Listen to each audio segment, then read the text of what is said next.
அண்ணா பல்கலைக்கழக மாணவி பாலியல் வன்கொடுமை வழக்கில் கைதான ஞானசேகரனுக்கு எதிராக 15 வழக்குகள் நிலுவையில் உள்ளதாக போலீசார் தகவல் தெரிவித்திருக்கின்றனர்.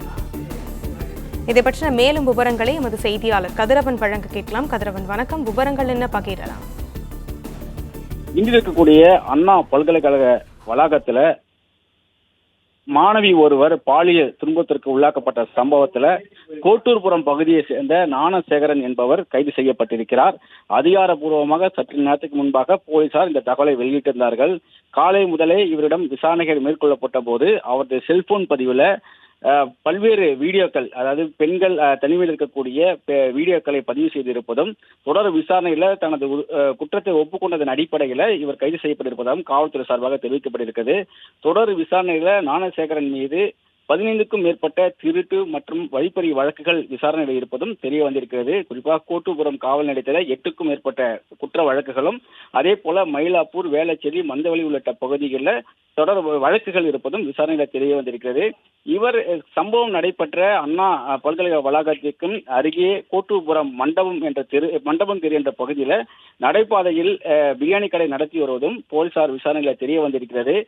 சம்பவத்தன்று, அதாவது சனிக்கிழமை இரவு பிரியாணி கடை விற்பனையை முடித்துவிட்டு அண்ணா பல்கலைக்கழகத்தின் பின்புறம் உள்ள அடர்ந்த காட்டுப்பகுதிக்கு சென்றதும் அங்கு தனிமையில் இருந்த அந்த கல்லூரி மாணவி மற்றும் காதலன் அவர் தனிமையில் இருந்த அந்த பகுதியை மொபைலில் வீடியோவாக பதிவு செய்ததும், பின்பு அவர்கள் அந்த பதிவை காட்டி மிரட்டி சமூக வலைத்தளங்களை மிரட்டி விடுவதாகவும், அதே போல உங்கள் குடும்பத்தாரிடம் மிரட்டி தெரிவித்து விடுவதாக கூறி அந்த பல்கலை மாணவியை பாலியல் துன்பத்திற்கு உள்ளாக்கியதும் தெரிய வந்திருக்கிறது. தினந்தோறும் இரவு நேரங்களில் பிரியாணி கடை விற்பனையை முடித்துவிட்டு அண்ணா பல்கலைக்கழகத்தின் அடர்ந்த காட்டுப்பகுதியில் செல்வதும், அங்கு தனிமையில் இருக்கும் காதல்களை வீடியோ பதிவு செய்து மிரட்டி பல்வேறு மாணவர்களிடம் பாலியல் செயலில் ஈடுபட்டதும் போலீசார் விசாரணையில் தெரிய வந்திருக்கிறது. குறிப்பாக கடந்த 23ஆம் தேதி தனிநபராக சென்று மாணவியை பாலியல் வன்கொடுமை செய்திருப்பதும் போலீஸ் விசாரணையில் தெரிய வந்திருக்கிறது. இந்த நபர் ஏற்கனவே 2011ஆம் ஆண்டு இதே போன்று அண்ணா பல்கலைக்கழகத்தில் ஒரு மாணவியிடம் பாலியல் சீண்டலில் ஈடுபட்டு கோட்டூர்புரம் போலீசாரால் கைது செய்யப்பட்டதும் விசாரணையில் தெரிய வந்திருக்கிறது.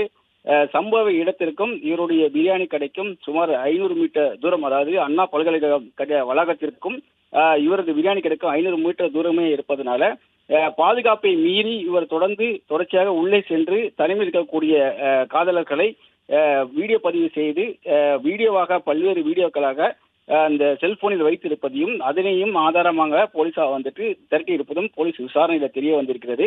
மாணவி கொடுத்த புகாரில் 3 பிரிவின் கீழே கோட்டூர்புரம் மகளிர் அனைத்து காவல் நிலையத்துறையினர் வழக்கு பதிவு செய்து தொடர் விசாரணையை மேற்கொண்ட நிலையில தற்போது இவர் கைது செய்யப்பட்டிருக்கிறார். இவருக்கு உடந்தையாக வேறு யாரும் இல்லை என்றும், இவரே தனிமையாக சென்று இந்த சம்பவத்தில் ஈடுபட்டு இருப்பதும் போலீஸ் விசாரணையில் தெரிய வந்திருக்கிறது.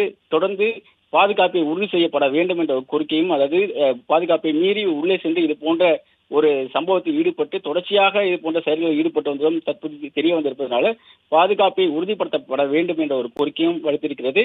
சம்பவம் நடைபெற்ற இடத்துல சிசிடிவி இல்லாத நிலையில நுழைவாயில் வழியாக அவர் தப்பி செல்லும் போது அவர் சிசிடிவி பதிவுகளை வைத்தும், அதே போல மாணவி மற்றும் அந்த ஆண் நண்பர் கொடுத்த தகவலின் அடிப்படையில் இவர் கைது செய்யப்பட்டதாகவும், பின்னர் தொடர் விசாரணையில அவருடைய மொபைலில் இருந்த இந்த வீடியோ பதிவுகள் மற்றும் அவரிடம் நடத்தப்பட்ட விசாரணைகளை வாக்குமூலமாக பதிவு செய்தும், உண்மையை ஒப்புக்கொண்டதை வாக்குமூலமாக பதிவு செய்தும் ஆதாரப்பூர்வமாக இவர் கைது செய்யப்பட்டு இருப்பதாகவும் காவல்துறை தரப்பில் தெரிவிக்கப்பட்டிருக்கிறது. 15க்கும் மேற்பட்ட குற்ற வழக்குகள் இவர் மீது இருப்பதும் விசாரணையில தெரிய வந்திருக்கிறது. தொடர்ச்சியாக இது போன்ற செயலில் ஈடுபட்ட நிலையில வேறு யாரெல்லாம் பாதிக்கப்பட்டிருப்பார்களோ அவர்கள் விவரங்களை திரட்டும் பணியில் ஈடுபட்டிருப்பதாகவும் போலீசார் தரப்பில் தெரிவிக்கப்பட்டிருக்கிறது.